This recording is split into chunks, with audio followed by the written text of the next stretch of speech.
పార్టీని ప్రక్షాళన చేయాలని భావిస్తున్న గులాబీ అధినేత కేసీఆర్ ఎంపీ ఎలక్షన్ నుండే దాన్ని స్టార్ట్ చేయాలని భావిస్తున్నట్టు తెలుస్తున్నది. అందులో భాగంగా సిట్టింగ్ ఎంపీలకు ఈసారి టికెట్ ఇవ్వద్దనే డిసిషన్ తీసుకున్నట్టు సమాచారం. గత లోక్సభ ఎన్నికల్లో బీఆర్ఎస్ తరపున 9 మంది ఎంపీలుగా విజయం సాధించారు. ఇప్పుడు మళ్ళీ వారినే బరిలో దించితే పార్టీకి నష్టం జరుగుతుందని భావిస్తున్న కేసీఆర్ పార్టీని నమ్ముకొని ఉన్న ఇతరులకు అవకాశం కల్పిస్తే బాగుంటుందని ఆలోచిస్తున్నట్టు పార్టీ వర్గాల సమాచారం. అభ్యర్థులను మారుస్తే పార్టీపై వ్యతిరేకత ఉన్నా తగ్గుతుందని, ఇది పార్టీకి కలిసి వస్తుందని ఆ దిశగా అడుగులు వేస్తున్నట్టు తెలిసింది. అసెంబ్లీ ఎన్నికల్లో చేసిన తప్పిదాన్ని మరోసారి చేయకుండా ఈ నిర్ణయం తీసుకున్నట్లు తెలిసింది.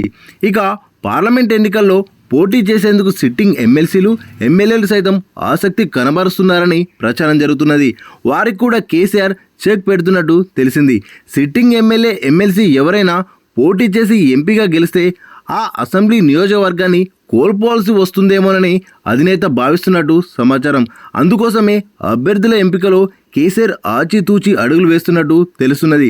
సర్వేలతో పాటు జనాధారం ఉన్న నేతలను, కొత్త ముఖాలకు టికెట్ ఇవ్వాలని భావిస్తున్నట్టు సమాచారం.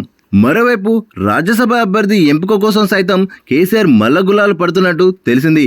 రాజ్యసభ సభ్యులుగా ఉన్న సంతోష్ కుమార్, బడుగుల లింగయ్య, వద్దిరాజు రవిచంద్ర పదవీకాలం ఏప్రిల్ 2తో ముగుస్తున్నది. ఈ స్థానాల కోసం నామినేషన్ల ప్రక్రియ ప్రారంభమవుతున్నది. ప్రస్తుత పరిస్థితుల్లో బీఆర్ఎస్కు ఒకే స్థానం దక్కే అవకాశం ఉండడంతో ముగ్గురిలో మళ్ళీ ఎవరికి అవకాశం కల్పించాలి, లేదా కొత్త వారిని ఎంపిక చేద్దామా అని తేల్చుకోలేకపోతున్నట్టు సమాచారం. ఏ సామాజిక వర్గానికి అవకాశం ఇస్తారనే అంశం పార్టీలో హాట్ టాపిక్గా మారింది. ఇదిలా ఉండగా మున్నూరు కాపు సామాజిక వర్గానికి చెందిన వద్దిరాజు రవిచంద్రకే మరోసారి అవకాశం ఇస్తారనే ప్రచారం జరుగుతున్నది. 2 ఏళ్ల పదవి ఎంపిక చేసినప్పుడే పార్టీ అధినేత కేసీఆర్ ఆయనకు హామీ ఇచ్చినట్టు విశ్వసనీయ వర్గాల సమాచారం. అయితే ప్రస్తుత రాజకీయ పరిస్థితుల నేపథ్యంలో సిట్టింగ్లకు అవకాశం ఇవ్వకుండా కొత్త వారికి అప్పగించాలని ప్రయత్నిస్తున్నట్టు తెలిసింది.